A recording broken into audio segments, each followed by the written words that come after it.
So the plan today is to take multiple photos with the S22 Ultra. I'm going to use the native application and I'm going to use the Expert RAW application against each other and see how the quality is. I'm also going to put them up before I reveal, so you can try to guess which one is which. Before we take a look at the photos I've taken, comparing the two applications, I thought we could take a superficial look at the layout and talk a little about the differences that we see on the two apps.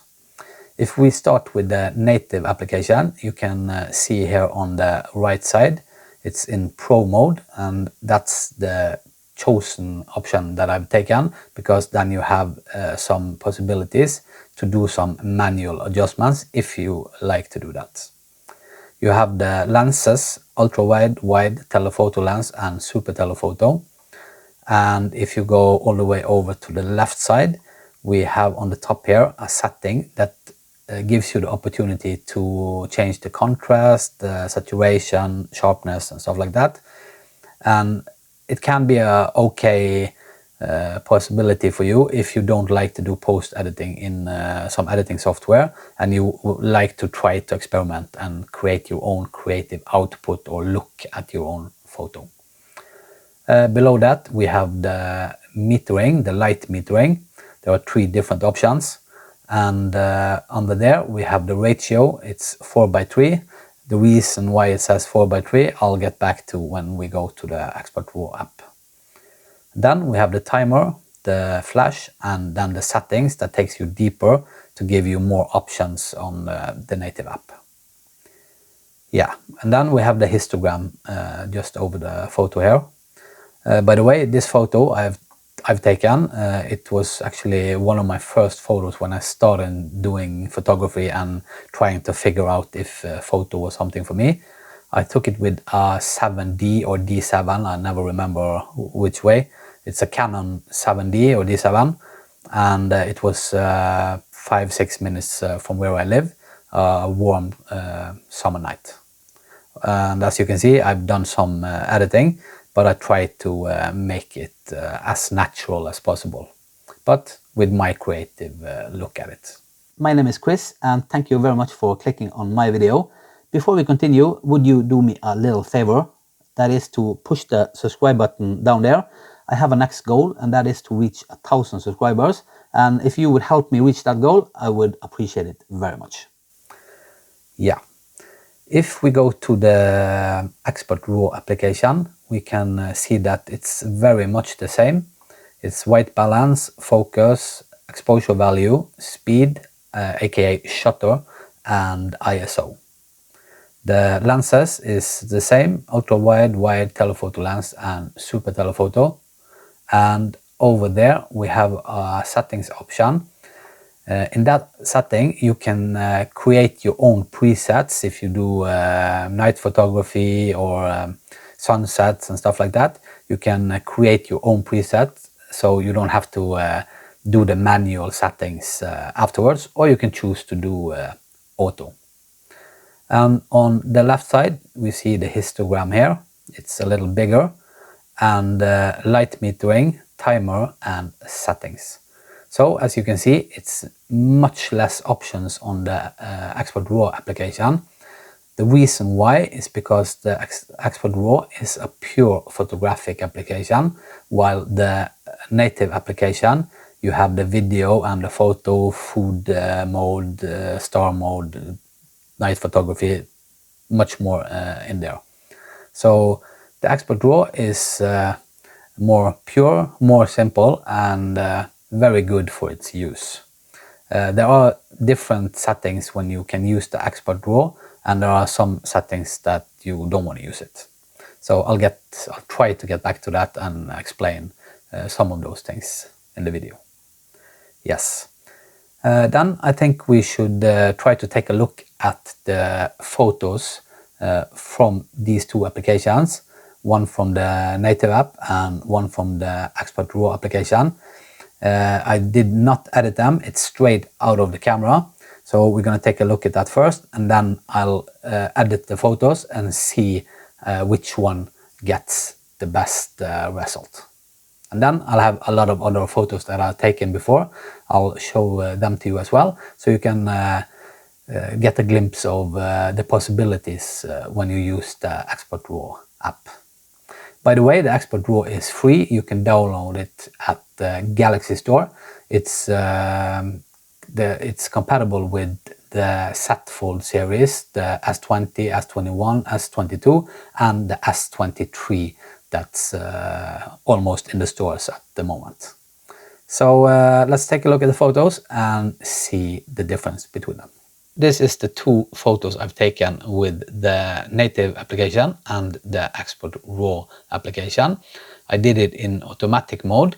Usually I don't do that, but to see how the different applications think and decides, I choose the automatic mode this time. If we take a look at the settings, the ISO is 50. Always keep it as low as possible. Focal length 6.4 millimeters, the aperture f1.8, and the speed/shutter is 1/50th of a second. The ratio is 4:3, metering mode. I did spot metering this time, and handheld. If we take a look at the Expert RAW application, the ISO is 50, focal length is 6.4 millimeters, the aperture is f1.8, and the difference here in the settings is that the speed shutter is 1/60th of a second. So that's the application who chose, because I had it in automatic mode. The ratio is 4:3 here also, and I told you in the beginning about the ratio and that I would talk a little about the option 4:3. Expert RAW only has one ratio option, and that is 4:3. So it's really important when you take your photos that you think how you make the composition, if you like to change the ratio in post-edit, 16:9 or 4:5 or stuff like that. The metering mode, spot, and I did it handheld as well.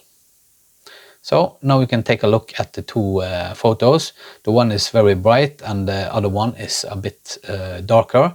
And try to see if you can see any difference and see what you prefer.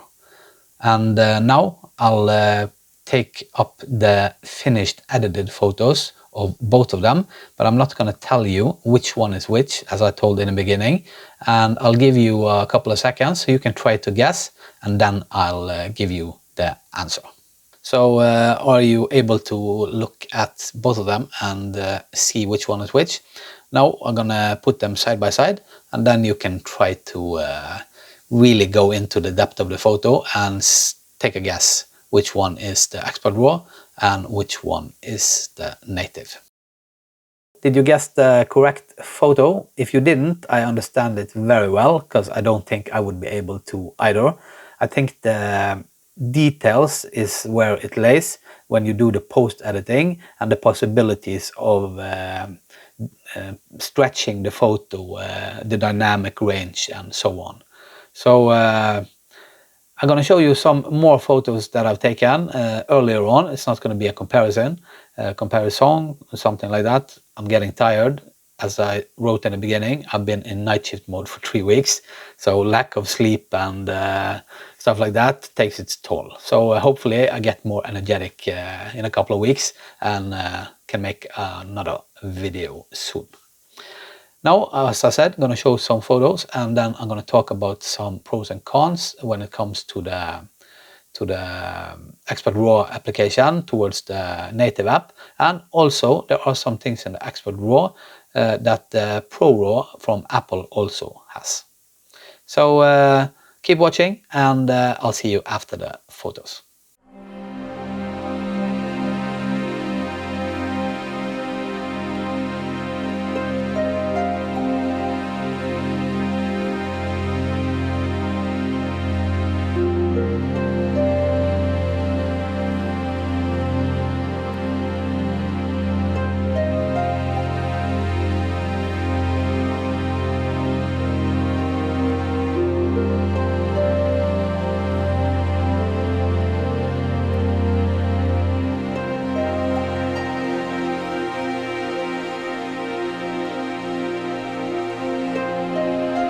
quickly run through some pros and cons with the Expert RAW app towards the native app. The native app shoots 12-bit single RAW files, and the Expert RAW shoots 16-bit linear DNG files, or it supports it, and it shoots multi-RAW frames. That means that it takes multiple shots and stitch them together to a single RAW frame. Opposite to the native app, who only shoots one single frame. One notice is that the Expert RAW is not to be used with moving objects, because it says when you take the photo, please hold the phone very still. So the Expert RAW is an app for special photos when you have the time and you have the composition laid out and everything is in yin and yang. No rush, you can't just pick up the phone, Expert RAW, and then try to catch a moving object or something like that. So use the Expert RAW for special photos, because also the file size is humongous. It's up to 10 times bigger than a JPEG file. It's quickly between 25 and 40 megabytes, and that takes its toll on your storage on your phone. That was it. I hope you enjoyed this video, and again, I hope you subscribe. I'm trying to reach 1,000 subscribers. I would really appreciate if you would be the one that supported me on that goal. So until next time, I hope I see you again, and I hope you have a nice weekend and week and what's coming for you. And I'll see you again in the future. Bye bye.